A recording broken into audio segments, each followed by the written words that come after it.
Well, welcome everybody to another episode of Carnivorous Grandma Speaks. My name is Robin Heron, and I am your Carnivorous Grandma, and I'm super honored to be here tonight with our friend, Dr. Shawn Baker. Welcome, Dr. Shawn. Well, thank you, Carnivorous Grandma. Thanks for having me here. Appreciate it. You are so welcome. I am so grateful that you took me up on my offer to come and have an interview on my channel. Tonight, I really want to talk about. We know, I mean, most of us who know you know that you've been carnivore for a long time. You literally wrote the book on the topic. And I want to kind of talk a little bit tonight about how your ideas have evolved over time and how things change as you live with an approach over years and how your clinical thinking about this approach has changed over time. Of course, everybody knows that I'm not a doctor. I'm just a grandma of 11 who is super concerned about what I see happening within my community, which is a lot of metabolic disorder, a lot of people dying untimely deaths based on things that could literally be changed if they were to change their nutrition. So, Dr. Shawn, for anybody who's been hiding under a rock and has never heard of you, why don't you go ahead and introduce yourself? Yeah, well, thank you, Robin. My name is Shawn Baker. I'm an MD. I was, my background is in orthopedic surgery, so I spent a couple decades, replacing hips and knees and treating broken bones and doing trauma surgeries, and enjoyed that, but sort of found myself drawn more towards the lifestyle side of medicine, the side that actually prevents disease and in many cases cures disease. And so that is kind of the overview. I mean, I've been an athlete my whole life. I served in the military. I'm not a grandpa, but I got four kids, so maybe one day. I'm not quite ready for that, but Yes. I'm about to turn 60 in under a year. So Okay. maybe by the time I'm Me 70, too. I'll be a grandpa. So Hmm. I'm a co-founder of a company called Rivera. We are, a medical company licensed in all 50 states, and we do the metabolic, care that does, as you mentioned, prevent disease, reverse disease, prevent all this tragedy, all the sometimes unnecessary death and all the other things that go with that. So yeah, that's been my background. As you mentioned, I did write the book, The Carnivore Diet. I was the first guy to sort of popularize in broad fashion that name for that. I'm not the first guy to talk about eating only meat. In fact, there's doctors going back several hundred years that have been talking about this stuff. So it's not a new thing, and humans Hmm. have kind of been the same, and we're still the same. We'll still be the same for a long time to come. But again, we live in a time and a place where we think that technology is the answer to everything. That we think that we can science our way out of everything Hmm. and sort of deny our own biology. And I'm thankful that I get to sleep in an air conditioned or a heated home and a comfortable bed and drive a car and don't have to walk everywhere or take a horse or something like that these days. And so technology is indeed wonderful and helpful and has undoubtedly, made a lot of lives easier. But at the same time, I think we've also caused some problems. And I think our food Hmm. is a huge part of that. So that is me in sort of a nutshell. And I've got with me my little sidekick today, Daisy. She's our Oh new my puppy. God. She's a little mini dachshund, and So we've had her adorable. for we've had her for we've had only had her for about a day, and she had her first little bit of meat Oh, this morning, and she loved it. oh my goodness. She So was I'm pretty happy. assuming that she's going to be a carnivore puppy. Oh yeah, yeah. She's gonna be a carnivore Hmm. puppy for sure. Like my other dogs. My other two. It's kind of funny. My other two dogs are like, they don't know what to do with her yet. They're still kind of feeling her out. They kind of run when she comes. They run away, which is funny because they're like 10 times her size. So it's kind of cute to see that. So so Oh, she so she's I yeah. So adorable. she's learning the ropes. So I got to keep her pretty close to me. So she's done a couple podcasts today, a couple interviews, consults, and so she's been helping me out. So anyway, I've got her right on the table next to me. Sure she's going to be an expert in no time. Probably, yeah. So I'd like to kind of just take a little step back because like we said, you're the one of the first voices that was out here talking about carnivore, writing a book about it. Not that it's new because it is an ancestral way of eating, right? But before it became like a movement or this carnivore label was placed on it, what was it that led you to actually go towards a meat only way of eating? Yeah. So, in part, my own health. I mean, I think many physicians that sort of adopt a nutrition or a lifestyle approach usually do it, out of necessity themselves. They see that their health is not what it should be, and they know what the care system is about, just mitigating, managing the symptoms. And maybe they decide for themselves, it's, for my patients, we'll just do this, but for me, I'm not doing that.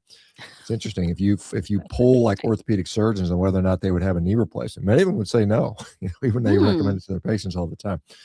So, interesting. and it depends on the circumstance, obviously. But for me, I was already low carb. I was low carb. I was keto and doing pretty well. I mean, I thought for the first time my appetite was in check. Mhm. I don't know, I'm a pretty big guy. As some of you guys know, I'm 6'5". I'm 250-ish pounds right now. I used to be even bigger. I used to be about 300 pounds. I could eat a lot, and I like to eat, and I still like to eat. I got a big Me too. appetite and can put it away. And, I was just looking to continue my knowledge on nutrition as it applies, because I started applying diet and nutrition to my own patients in the orthopedic surgery practice with good result. And as I looked to learn more, I came across this curious group of people doing a zero carb diet. This is a group Mhm. led by a fellow named by the name of Charles Washington. I think he's out of Yep. somewhere in Pennsylvania, maybe Philadelphia, I think. Super nice guy. Anyway, he had a little group of, maybe a few thousand people that were talking about this meat only diet. And I somehow stumbled across it. It was a Facebook group. And I thought it Mhm. was really strange. I thought this is really weird, like everybody does. And like, Yep. this can't be right. But, I had an open mind because I'd already kind of adopted a low carb mindset. And so I said, this is back in 2016 that I started, kind of dabbling with this. And so I started playing a little bit with the diet myself. Finally, at the end of 2016, I did it for a whole month, and I was blown away by how good I felt. I was like, wow, this is I literally felt better than I had in maybe a decade or so. And then I Mhm. just persisted, ended up, sort of talking about it on social media. This is before anyone else was doing it, particularly physicians. I mean, there were a few non-physicians talking about this, but I was the first real physician that talked about it with any sort of sizable platform. And then I got picked up on a pretty big podcast, Joe Rogan's podcast, that kind of got me on the map, so to speak, and a lot of Mhm. people's voices. And then I just, kept plugging away, and I'm here. Here I am, pretty much 10 years later, and still going strong. So, like, when you first started, what was the biggest, like, shocker for you? I mean, you're coming from keto, so keto's pretty close, right? It gets you really, really close. I don't know. For me, I still dealt with the carb cravings, so I kept going on Cheeto and stuff like that. So, but what was the Cheeto. biggest shocker that you had? Well, for me, again, I wasn't particularly ill going into this. Again, this was me kind of thinking about my athletic performance. The biggest Mhm. shockers for me were, one, I had a dramatic improvement in my physical capacity from an athletic standpoint. I was just shocked Mm. by how much stronger I got, by how much more output I could produce. As I was kind of, very very meticulously, observing these things. I was really surprised by how much better it made my joints feel. In one Mhm. particular, I had pretty significant tendonitis in my right knee, or my quadriceps, and that had been with me for 10 years. I just thought I was going to live with it for the rest of my life. And then Mhm. within about 3 months, it completely resolved, which and as an orthopedic surgeon, this is stuff I dealt with every day, and know all the various tips and tricks and treatment modalities, and none of it had really worked for me.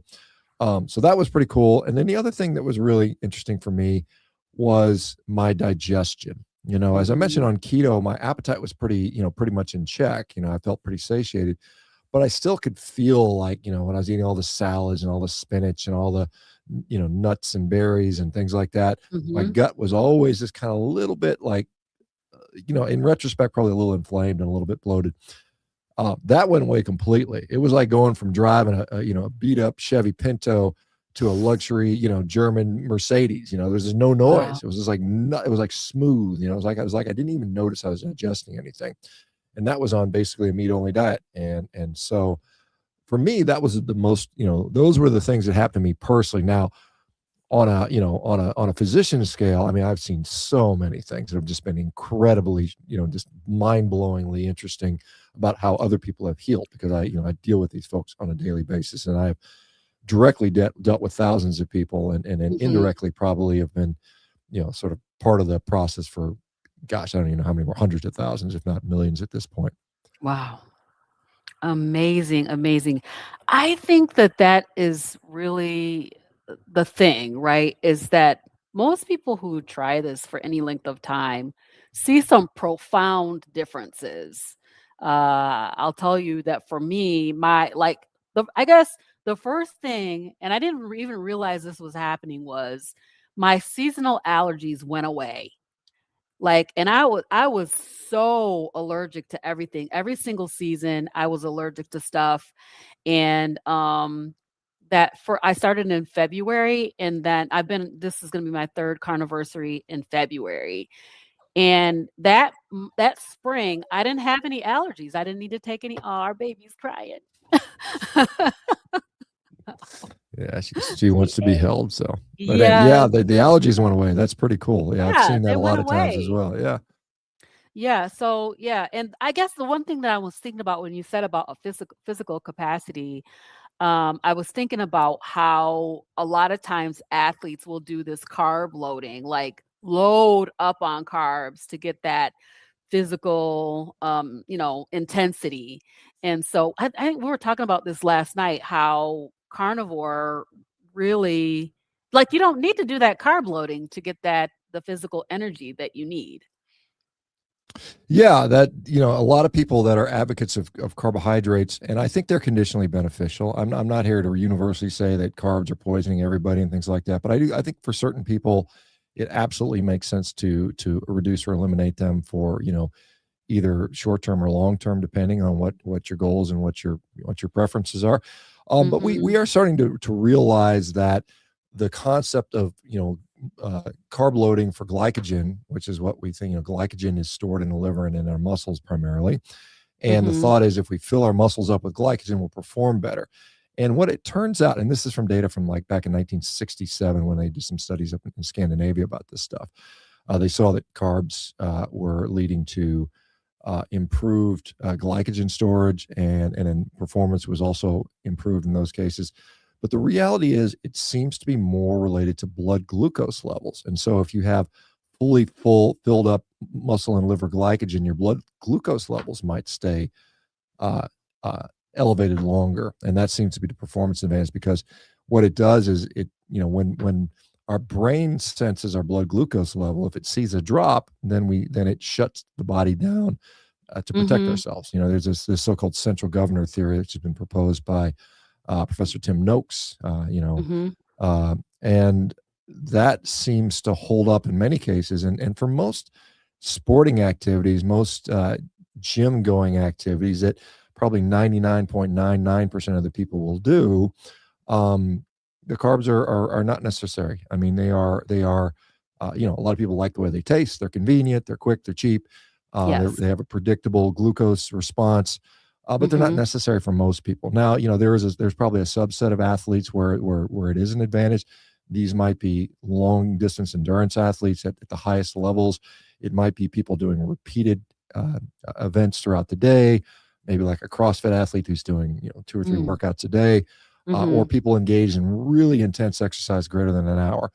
Um, that generally doesn't describe almost anyone. I mean, I compete Right. at high levels as a master athlete to the fact that I've broken world records and still compete at a very elite level across multiple different activities, um, without carbs, without any significant carbs at all. Sometimes I'll have some dairy, which has a little bit of carbohydrate in there, but generally, I'm pretty much zero to very low carb, Mhm. and don't have any issues at all performing. And many other people are like me. I'm not the only guy for sure. Yeah, I've been watching you, like, with these heavy weights lifting. Oh my gosh. Like, you go, and you said that you're turning 60. I'm turning 60, and I don't think I could lift a weight like that. Well, it's Not just a today matter, anyway. well, you gotta, I've been, let me just be clear. I've been doing this my whole life. I started lifting Mhm. weights when I was a 13-year-old kid. That was Okay. 46 years ago, and I've never stopped. I've never taken a week Mm. off. I just do it. Wow. So, and like I said, it's never too late to start, but it's better to start yesterday than tomorrow. And and if the only choice you have is today, start today. And I would encourage all of your listeners to get that Mhm. way, because in my view, even though I'm probably one of the world's leading advocates of the carnivore diet, and I think nutrition is critically important, that which distinguishes those people that age very well and those that do not is primarily, you know, pushing capacities in Mm. physical capacities to include exercise, strength training, sprinting, jumping, skipping, hopping, you know, cycling hard. All those things are going to provide a significant performance and longevity and health benefit, in my view. Well, that is awesome. Thank you for sharing that, because, where a lot of us are living a very sedentary lifestyle. I don't know about most of the people that are watching, but I work from home. I stand at the desk. I try not to sit so much because I find myself sitting at the desk for many, many hours, 6 to 8 hours a day. And it's like, that's kind of crazy. So I'll stand, I'll march in place, I'll try to get my movement in. But as far as lifting heavy things, weight training, sprinting. I did do some skipping the other day, so I felt pretty It's good a about starting that. place. That's a starting. And skipping is a kind of a prerequisite to sprinting. You know, sprinting is a sort of an apex human level activity. It's some of the most stresses you can experience across your muscles occur during sprinting, particularly at high speeds. And Mhm. so preparing those tissues to handle that starts with things like hopping in place and skipping and jumping rope and bounding and all those types of things. And so that is Okay. what I've done a lot. I've had a long preparatory base of that, you know, a couple of years of that. And I would encourage people to start that direction, even if it's just, you know, hopping around in place a little bit, skipping in place. It's fun. Skipping's fun too. You know, I Oh remember we my did it as a kid. gosh. Yeah, I skipping's had a fun. blast with my Yeah. grandkids skipping Yeah. around the house. It was fun. A lot of fun. So tell us a little bit about how you're eating today. Are you just purely carnivore or ketovore, or I mean, do you put a label on it even? Well, I mean, I eat what I like to eat, and I like to eat a lot of meat, fortunately. So I'm probably, you know, I mean, over the period of 10 years, probably 90 to 95% of my diet has come from red meat. It's been steaks, Okay. burgers, you know, roasts, things like that. Um, I will consume eggs from time to time. I will consume fish from time to time. I will consume dairy. I have, you know, phases where I go in and out, you know, and then every once in a while I'll have something that's not carb, or every once in a while I'll have, you know, like something that's off plan. That's maybe a couple times a year at most. Mhm. I will tell you, and there's a YouTube video that's going to come out on this probably in a week or so. I did do a little experiment where I added carbs in for 30 days to see what would Ooh. happen. And I won't tell all the details here, but I didn't stick with that. I don't want to stick with that. You know, there was more bad than good for me personally. So because people ask me, well, you know, if you do carnivore, you can never eat carbs again. I said, that's Mm. nonsense. You know, you can adapt Mhm. back to it, and certainly, I think again, I'm not dogmatic about this stuff, but I mean, I prefer a carnivorous diet. I've preferred it all the time, and you know, it makes it's how I feel better, and to me, that's Mhm. what, and I perform better, and you know, maybe arguably look better, but that is what to me is important. You know, at the end of the day, because honestly, I don't know what my cholesterol is right this second. Neither do you, Mhm. unless you're wearing a Mhm. monitor that tracks cholesterol every minute. I Right. don't know what my potassium is. I don't know what my homocysteine is. I don't know what my testosterone is. So I don't really worry about the numbers so much, because Mhm. they're always changing. And you know, anybody comes in Right. and says, "Oh, this is my blood test," and look at me and I'm bragging about that. I'm like, it's almost ridiculous to do so. So anyway, I forget what the point of the question was, but anyway, we got somewhere. That's okay. You got Rick in here, Charger Mopar. He says, "Are you I, eating duck or iguana?" I've never had iguana. I know Rick. You know, I've talked to Rick over the years, and I met him in Yes. Florida for the first time at Hack Your Health in Tampa. Actually, Rick, I'm coming back to Tampa or St. Pete in April, so Oh, maybe cool. for a visit. Nice. So anyway, the question was, no, duck or iguana? No, I've had duck. Duck is quite good. I enjoy It duck. is good. But as far as iguana, I don't know. I would eat it if somebody had it for me, you know. But I prefer. I think I'm going to like beef better than iguana. Something tells me that. I don't know. Probably. Duck probably Probably. iguana probably tastes like chicken. I'm guessing for I maybe somebody can imagine confirm. so. They Yeah. most meats do. So I before we get off the topic of food, I just have to ask about this knife because I see you eating these huge steaks with a giant knife.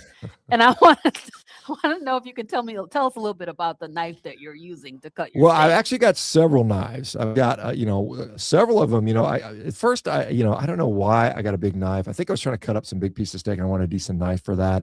And then Uh-huh. I started like filming it, and and I'm pretty lazy, so I'm like, I don't wash this. I'll just eat right off the cutting board. And actually, a big knife, it cuts it nicer. It's just a nicer, sensation. You know, when you get a little tiny steak, and I'm a big guy, so a little tiny steak knife, and you're like sawing through the meat. Uh-huh. It's just not as it's a less of a nice eating experience. So visually, it's kind of interesting. So I bought this Mhm. little knife. It's like a bullnose, knife from a company called Shan, which I got at Costco, believe it or not. Oh, And wow.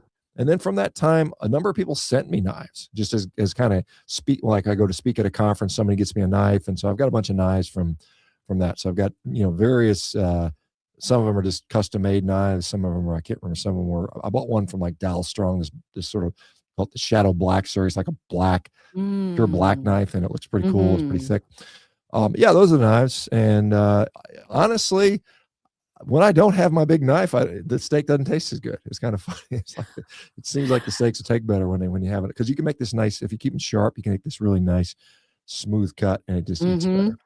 Oh, man, I really, really enjoy watching those videos. First of all, the sidebar snark is so high. I love it so much. When you're watching the videos and cutting your cutting your huge steak with your knife. So those are really great. I enjoy them very, very much. So Yeah, thanks. thanks. They've been very popular over the years. I did that one time just as like a joke. Because I think I was watching some vegan make some like elaborate vegan recipe with like 300 ingredients. I'm like, I just eat a steak. It's so much easier to get good nutrition. And then that went kind of viral, so we kind of replicated that. And so now we just have, I must have filmed myself eating steak 100 times, and I just got it. I sent it to the social media team. They just clip in things, so it's kind of funny. So, but it's yeah, Yes. some of this stuff's and I'll find stuff that I say this is ridiculous, and I'd send it to the team. They just clip that in, so it's hilarious. So Oh my gosh. It is it never gets old. I'll say that. It never gets old. We enjoy watching those. So thank you. All right. So let's talk a little bit about your clinical thinking over time. When you're okay. thinking long term, so you did mention Rivero, which health markers or trends do you find most useful? And which do you think are often overemphasized? Well, let's start with the most useful things first of all. When it comes to assessing health, I like to look at sort of long term clinical outcomes, right? And so, for instance, one of the simplest thing to look at is a simple waist to height ratio. And this doesn't require any labs or any special equipment or really any money. All you gotta do is take, maybe a tape measure. So you just, look at your height, whatever your height is. Like for instance, I'm 6'5", so that's 77 inches, and so I want my waist to be at least half that, or at least half Mm, less than that. I mean, no more than half that. So half of that's 38 and a half inches. And so that's measured at the belly button. Relax. So you're not sucking your gut in, but just relaxed. It mhm. should be under 38. And ideally, probably, I think the optimal amount is something like 46% of your height is what your waist should be. So that's a simple one. Everybody should do that. And I think that's critically important, because having excess fat around your middle, central adiposity, dementia, diabetes, cancer, heart disease, depression, uh, you know, eh, Yes. every negative outcome you can think of is associated with that. So you want to Right. be working on that. And for most people, I say just focus on that. Don't spend a year focused on that. Get to where you probably remember, Rob. You probably remember the old Special K commercial. It said, "Can you pinch more than an inch?" Remember that? Uh-huh. Yep. That's true. I mean, you shouldn't be able to reach down there and grab more than an inch of belly fat. If you can, you got work to do. So that's Yes. the first thing I look at. I'm a big fan of imaging. I mean, when comes to Okay. cardiovascular disease, I think a CAC score, which we've been talking about for 5 or 6 years now, is still very important and very useful. I Yes. think that blood pressure is important. I think having a normal blood pressure is an important marker. I think when it comes to specific labs, again, they vary so much, so I have a hard time just focusing on one of those. I mean, I think there's one sort of proprietary test called a lipoprotein insulin resistance score.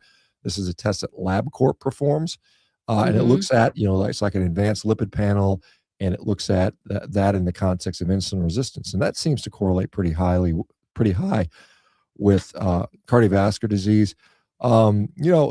Just some of the things that they're often sort of misinterpreted, particularly in the context of higher protein or carnivore diets, or things around like kidney function. A lot of times we'll get something called a creatinine, Mhm. and that's often used to calculate the kidney function, the so-called GFR, or what's known as a glomerular filtration rate. And the problem with that test, in the context of a higher protein carnivore diet, is the creatinine will be artificially elevated, even though the kidneys aren't being injured. So that's something to be aware of. So I prefer cystatin C in that case. I think that when it comes to, the various lipid panel numbers we look at, obviously a lot of people will focus on LDL or total cholesterol, or what's more in vogue lately is the ApoB number. And all three of those, Mhm. quite honestly, if one's high, they're all typically going to be higher. Um, that is, I think, very nuanced. I think we can't just Right. use that number in isolation without some of these other things that we now know are important. Triglycerides are probably important, but they can be very noisy. Insulin is helpful. I mean, particularly if it's, I think when it's really high, that's a real big red flag. So if your Mhm. fasting insulin level is 20, 30, something like that, that's a real problem. If it's below 10, some people say below 5, we're probably in a better shape when it comes to insulin sensitivity. Those are some of the things that we look at. We look at a lot of, Rivera, we look at most of those things. Mhm. I think that it's important to put things in context, because a lot of people talk about, well, sometimes T3, or thyroid hormone, active thyroid hormone, will dip in a low carb setting. And we know that that could be completely normal depending on what's going on. It may not necessarily indicate pathology. It may just be a normal physiologic adaptation, because just like we have insulin sensitivity, the receptor becomes more sensitive, so we don't need as much insulin.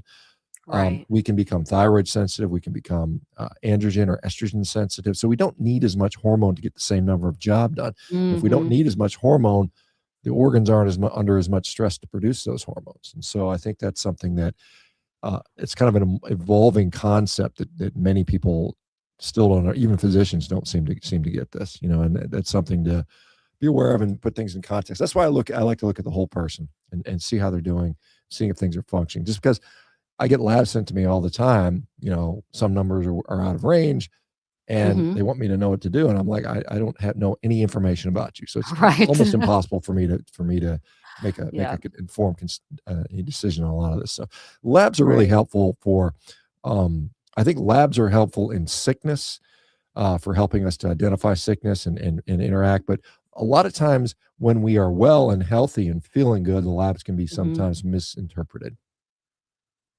Yes. That's true. And I think I mean, we a lot of times, early on, we'll use labs to get those baseline markers, right?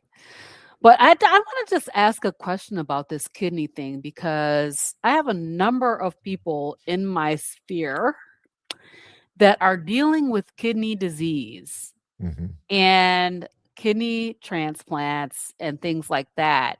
And, um, I wanna just know, like, when we think about kidney function, you know, what should we be thinking in terms of that? What kind of way should we I mean, does it matter if they're still eating a lot of carbohydrates after they get that kidney transplant? Or even while they're dealing with kidney disease?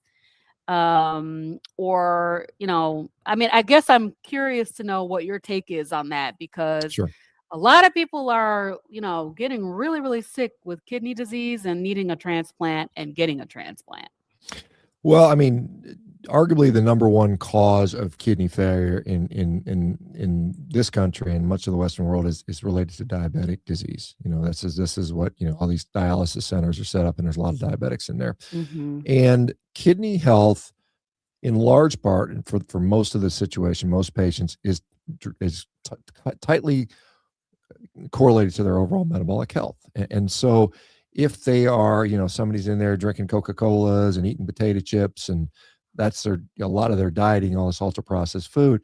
Yeah, I mean, if they have a kidney transplant, it's gonna have the same issues that the other kidney had. I mean, if it's driving that. And so I think that fixing your metabolic health, and we see that all the time, even in people with um, you know, kidney disease, stage 1, stage 2, stage 3 kidney disease, can go on a cleaner diet, low carb, keto, carnivore, and see their kidneys start to recover. We've seen that multiple times over and over again. And so I think it is this diet of ultra processed, uh, highly addictable, chemically laden. I like to call it human pet food.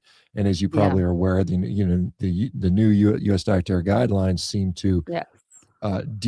try to strongly dissuade people from consuming those things, and then Yes. also are now saying, hey, let's, it's okay to eat meat and milk and butter and eggs and things like that, which has been kind of in the past, that we were told to steer away from that. And the problem is when you cut out animal fats from the diet and you cut out these whole food nutritious things like, the foods I mentioned, we often try to fill the hole somewhere else with high energy foods. And those high Mhm. energy foods tend to be these ultra processed lab creations, which are, Yeah. coming from the factories and designed to be addictive, are not a good idea. So this is why I think, because somebody mentioned the other day, because you see that they're talking about putting whole milk back in the school lunch program. And I remember I was a kid, it was Yes. you got the red milk cartons; those were whole milk, and then the blue Yes. ones were the low fat ones, Exactly. and that Yes. they got rid of that, some 20 some years ago or something like that. Mhm. And somebody said, well, it's, the nutrition is not that much different. There's only more fat, but that's the point. We know that, and there's several studies that support this. When kids drink whole milk, they don't often snack as much, and they don't Mm. go run into the sugary, high carb junk food it's so prevalent in the school system and that so many kids eat.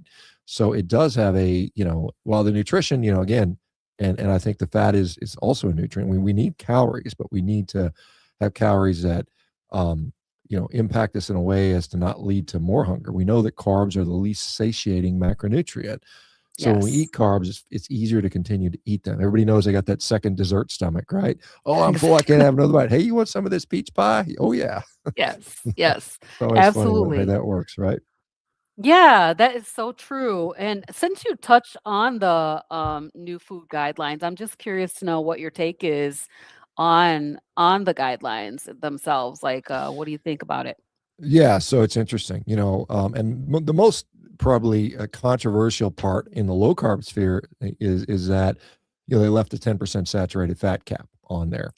And Yeah. I talked to one of the guys that wrote the guy that helped Ty Beal, who is was on the committee to help inform that. And I asked him what was the most compelling data that would tell you to do that, and he said, well, there really isn't any. Oh But my I goodness. I wasn't in Yeah. charge of the final guidelines, but the reality is, and as you saw, RFK and then Secretary Brooke Rollins, who wrote the first page of those dietary guidelines, they said that focus on real food, eat red meat, eat milk, drink milk, eat eggs and things like that, eat butter. Yes.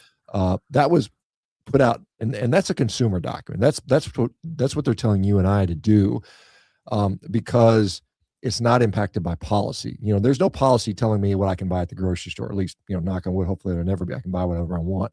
Mhm. And as you see, that was put in a pyramid shape, and it was intentionally put upside down. That was not an Yeah. accident. They did that on No. purpose. They're sending a Right. signal. We're going away from this grain based 1990 11 grams or 11 servings of fiber, or grains a day. And the Mhm. other thing that's important is, as all of us, that read English, where do you start? You start top left of the page and you read across, left to right, Yes. top to bottom. What's the first Right. thing you come to at the top left of that pyramid?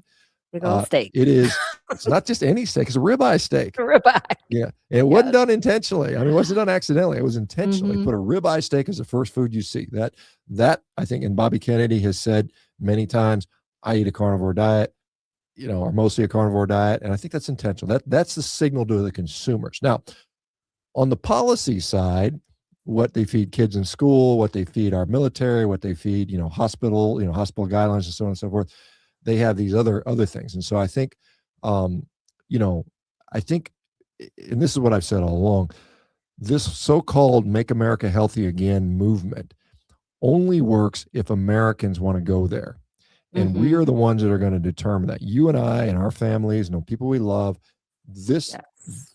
this is how it changes. It's not some government policy or some government rule, because a lot of people, and no one, I mean, I didn't consult the dietary guidelines when I went to the grocery store before. Right. It's who, and no one does. But what I do is what I think. And when you have somebody at the highest level saying red meat, eggs, milk, whole milk, and again on that little pictograph, it doesn't just say milk, it says whole milk, right? It's Right. very intentionally done. They are embracing animal fat, on a very symbolic level, and this is symbolism Mhm. here. If like I said, if you read the actual document, I haven't read the 462 page addendum. I mean, I don't have time for that, but in general, it's not it's not so much dissimilar to guidelines in the past, although it's been a deep emphasis of some of the plants. The grain recommendation has gone down from 11 to 3 to 4 servings. So there are some substantive shifts, but at the end of the day, it's really going to depend upon what you and I do, and rather than what someone legislates or some public policy has. And so we have the power to change the markets. And what Mhm. you're doing right now, our conversation, the people that are listening to it, you are the guys that are going to make the difference. So, and I always tell people, if you don't like the fact that you're getting poisoned by the food in the grocery store, just stop buying it. Don't give these There you guys go. money. If you pay people to poison you, they're going to keep poisoning you. So stop giving your money. Learn how to cook. Exactly. I'm sure Uh, grandma knows how to cook, right? I mean, it's like, it's yeah. like, back, and a lot of our kids these days don't know. Mhm. They think that food comes from a package, or, that's how you Yes. cook. You press the microwave button, or, Mhm. it's funny. I tell this story, there was a um, study done a few years back looking at breakfast cereal consumption among millennials or Gen Z, and they said they're eating less breakfast cereal, and it's not for the reasons you think, because it's all sugary junk. No, it was because to eat breakfast cereal, you have to pour milk into a dish and rinse the dish and put it in the dishwasher, and that's too much work, right? But if I just have a little Yeah. breakfast bar in a package, I can rip it open, throw it Mhm. in my mouth, and I'm done, and there's less work. Yep. So it's a Exactly. convenience thing. So we've conveniently made ourselves fat and sick, and we've got to go away from that. Exactly. So the guidelines are, I think, a starting place, but it's not going to be the end of the discussion. And, I will tell you that, as you may be aware, I mean, they're going to fight, and they're fighting every step of the way, tooth and nail, these companies. Even the food diet people are fighting and trying to slap, injunctions and court orders to stop them from doing that. And that's just the food dye stuff.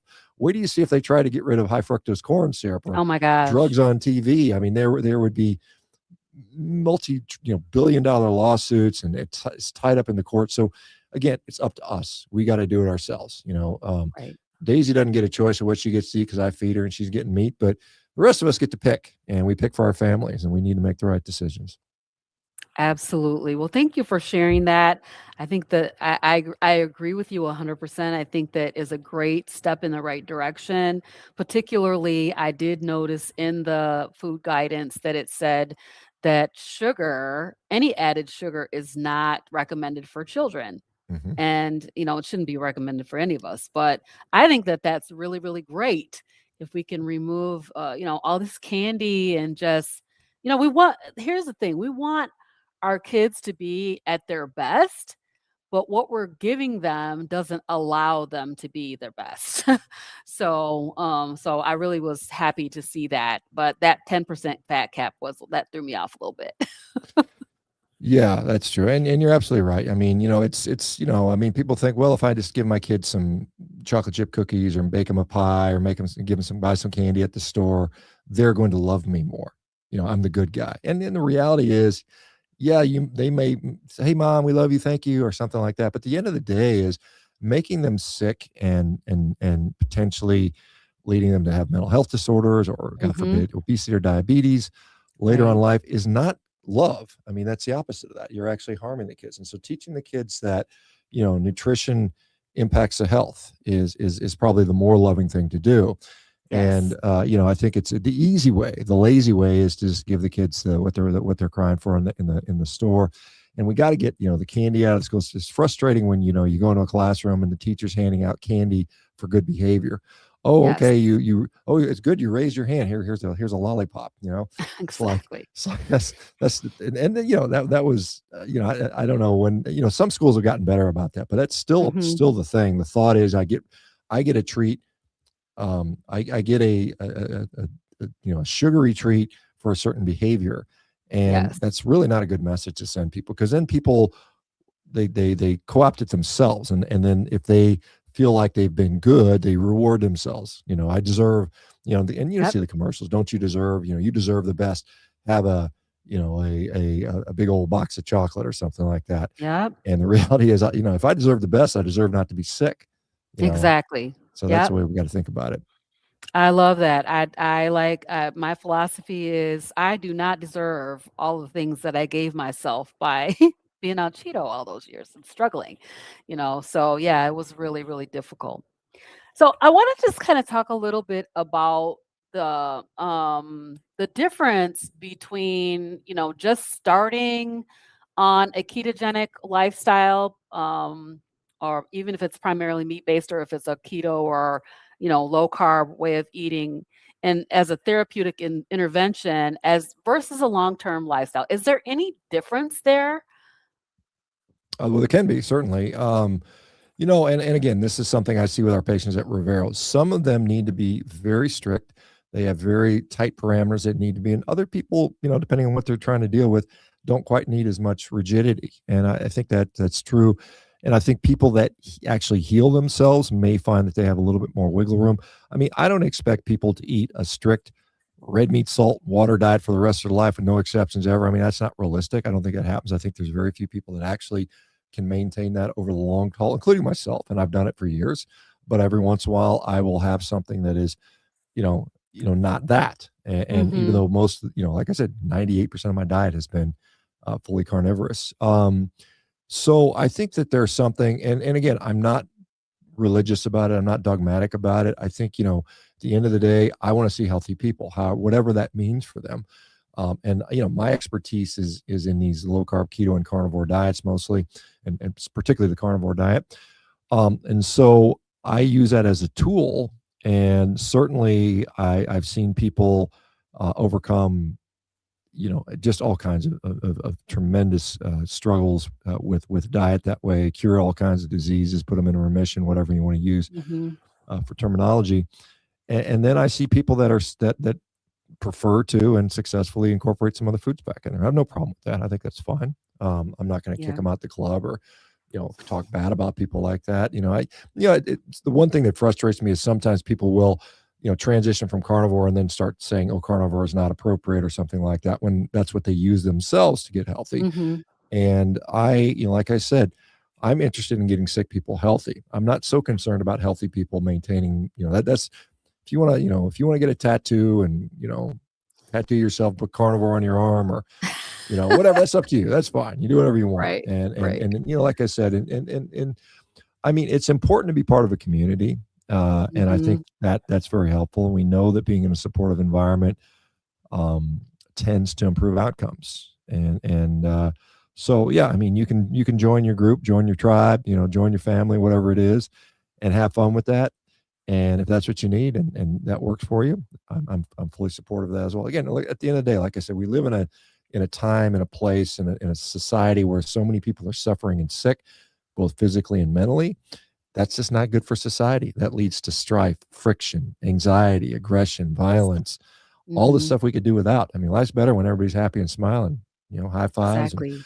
rather than just angering at each other. And there's so much of that we see these days, which is, you just want to, I don't want to look at that stuff. It's just, I Yeah. don't need that in my life. It's a bunch of negative stuff. So anyway, Exactly. Yeah, I definitely agree with you about the community piece. I found that when I started carnivore, I was the only person that I knew mhm.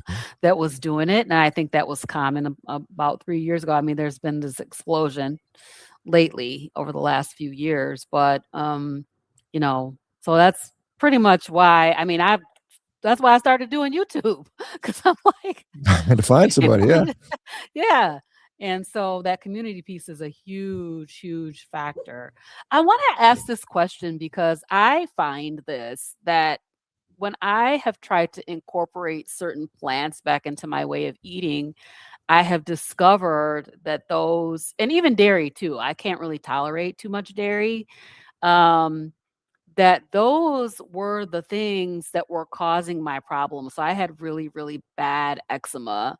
I might be able to show a picture of it, but yeah, and then I had this terrible anxiety, racing thought. I mean, just a whole series, a litany of things that were going on. And when I tried to reincorporate plants, I found that those were the culprit causing my problem. So Mhm. I'm just curious to know, are you finding that a lot of people are struggling with reincorporation of plants?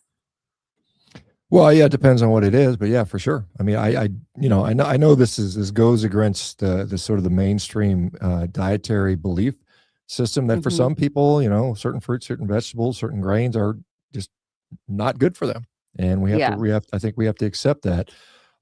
Some people, they may be okay for, not everybody.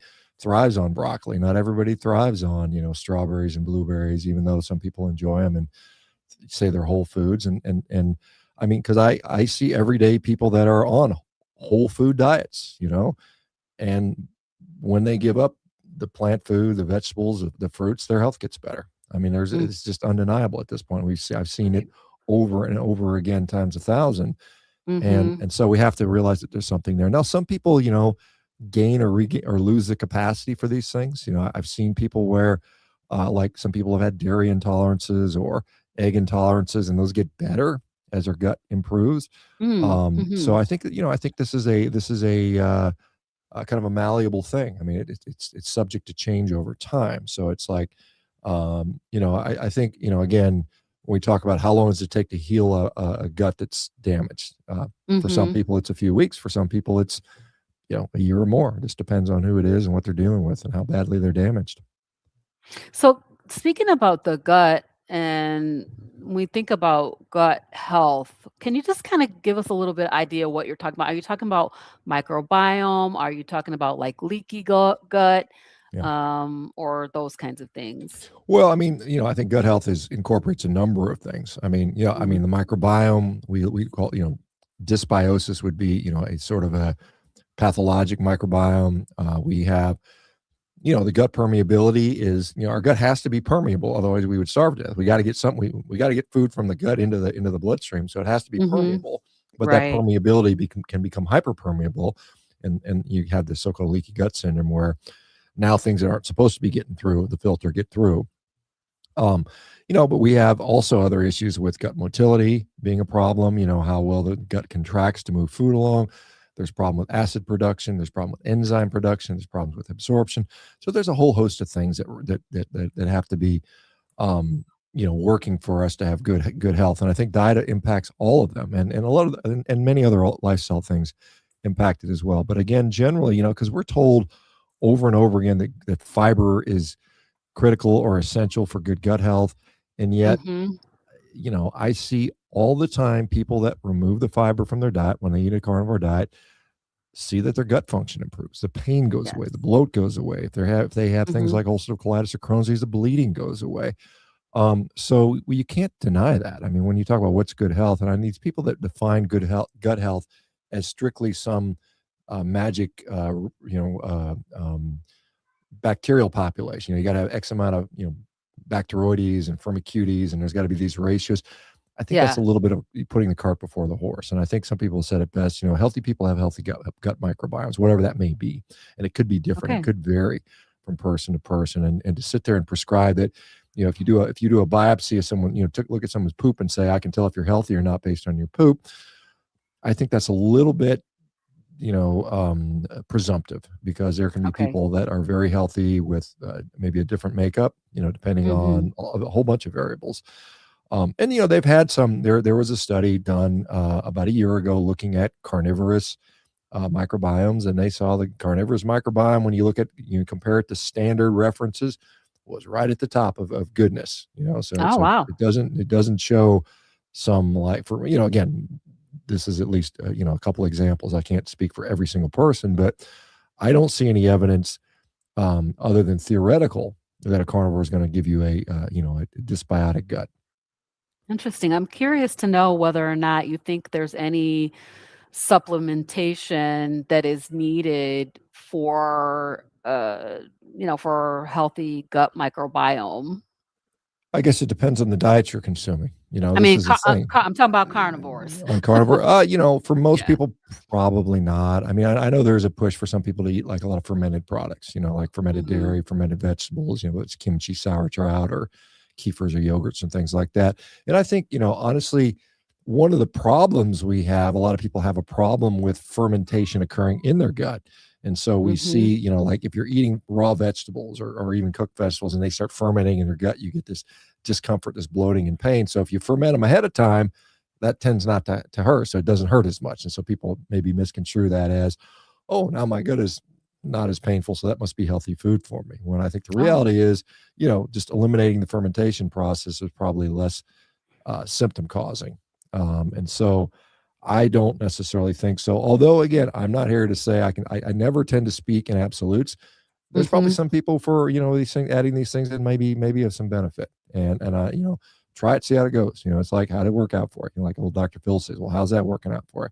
It's working Right. out well. Hey, keep doing it. Keep doing what you're doing. I mean, if it ain't Exactly. broke, don't fix it.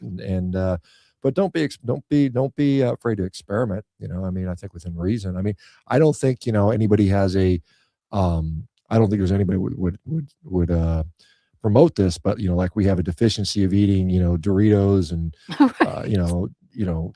that type of stuff. That type of processed food. So you can avoid that. Again, I would say broadly speaking, let's stick to whole real unprocessed foods. Keep high quality nutrient dense stuff like animal products. Maybe the other stuff has a place for some people, and then see Okay. where you get. And then usually it's elimination rather than adding. If you have an Mm. issue with what you're eating, it's often you're eating the wrong food, not that you're missing some magic supplement. Okay. Awesome. Thank you for that. We have a question coming in. I'm gonna go ahead and ask this question. Okay. Um, is it okay to take creatine on carnivore? Well, I mean, the police aren't going to come and yell at you if you do. I mean, I'm not Right. your mother. You do what you want. I mean, you can do whatever you want. Is creatine probably so? Creatine is going to be the people that are going to have the most benefit from creatine. And I know creatine has made a lot of the news lately, talking about Yes, it cognitive has. benefits and cardiovascular benefits. For the longest time, it's been purely viewed as an athletic performance tool, and it worked. I mean, it's got pretty good data on that.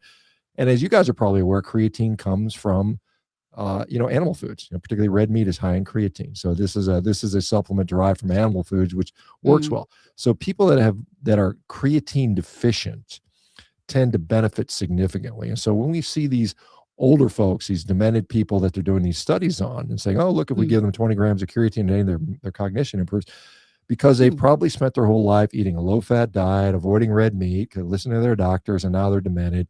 And now, surprise, surprise, when you give them a nutrient that's found in red meat, they get a benefit. So, obviously you're not going to get 20 grams of creatine from eating meat unless you're eating like 10 pounds of it a day or something like that, which no one really does.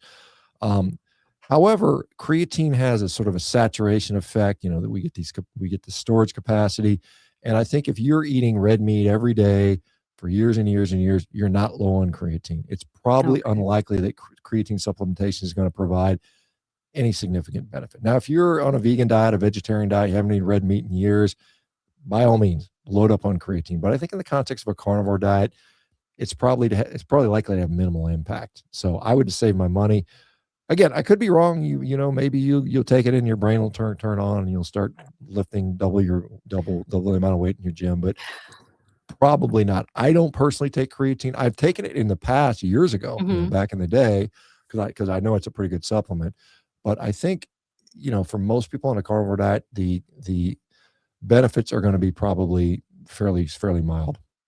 Okay. Awesome. Thank you. Thanks for your question, Bob Morse. All right.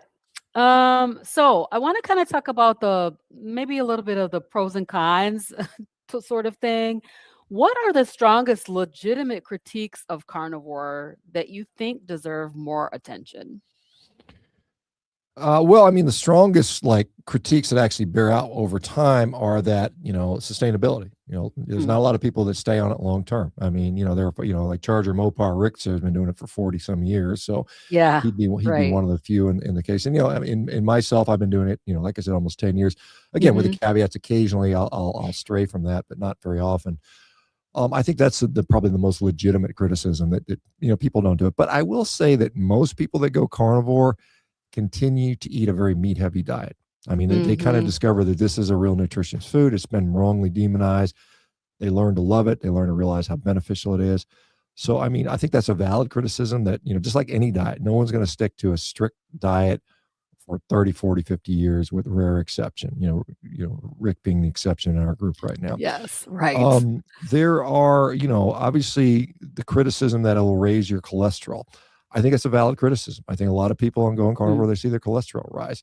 That's Now, right. Hmm. the flip side of that question is that a bad thing? And I think that's a controversial topic right now. I don't know that unequivocally you can say that it is just ignore it because we're on carnivore. I don't take that stance. But at the same time, I do think that the evidence seems to be suggesting that there's more to it than just high LDL equals heart disease or high ApoB equals heart disease. I think, we're getting more and more data on that, and I think more to come. So stay tuned for that, because it doesn't mean, stop eating carnivore and take massive amounts of statins. That may not be the right answer either. So I think it's something that's a little bit more nuanced. I think imaging is very helpful in this situation. Again, Mm-hmm. these are some of the questions and answers we deal with Rivero all the time, depending on the patient.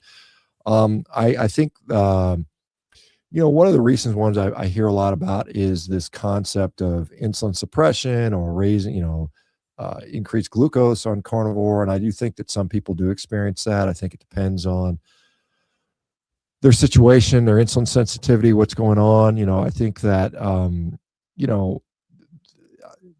again, as I talked about at the beginning, let's talk about what's going on around our waistline. If we're getting leaner, generally that's a good thing.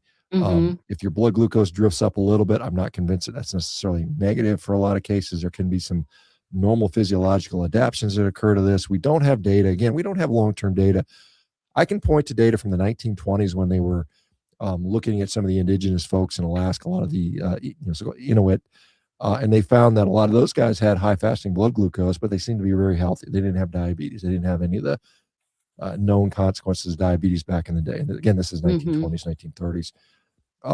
So I think that is something that is, just kind of a new concern. I think the belief that you have to have carbs to perform as an athlete. I think we talked about this earlier, or maybe it was last. Sorry, I've just done two Yeah, podcasts in a we row. did talk a little bit about that. Okay, so yeah, I mean, I think those are largely unfounded for the vast majority of people.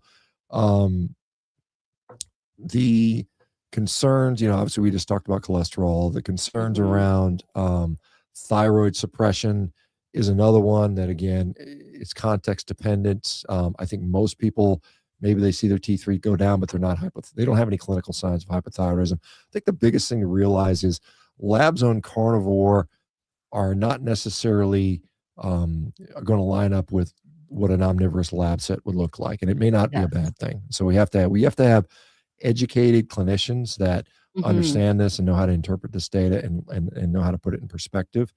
Again, we are still learning here. I mean, we're, like I said, this modern carnivore movement is only a few years old, and so I'm only now, like I said, the first randomized control trial is commencing right now, which I had a part in getting that off the ground. It's happening up in Nice. Canada. It's looking at Mm.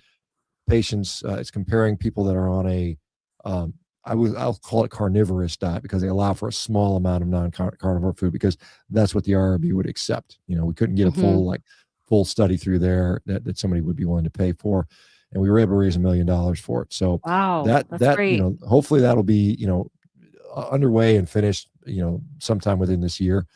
Nice. And so we'll be looking at obesity and prediabetes as a primary group, randomized into two groups. One group will be eating the standard healthy diet as described by the USDA. So this will be the 1920 dietary guidelines. Okay. And then we're going to Mm-hmm. compare it to a diet that is 70% beef at least, and then another 20% of eggs and fish and dairy products. And then there's Nice. an allowance for 10% of things like berries and some small things, if the person wants to, if they need it. Not required though. So we'll see what That happens. is I know a lot of people are exciting. critical of that, but that's the reality of getting these things financed and paid for and through an IRB at this time. So Yeah, I think that is very exciting. I can't wait to hear yeah. what the outcome is. I know that we are almost out of time, so I want to ask you this last question.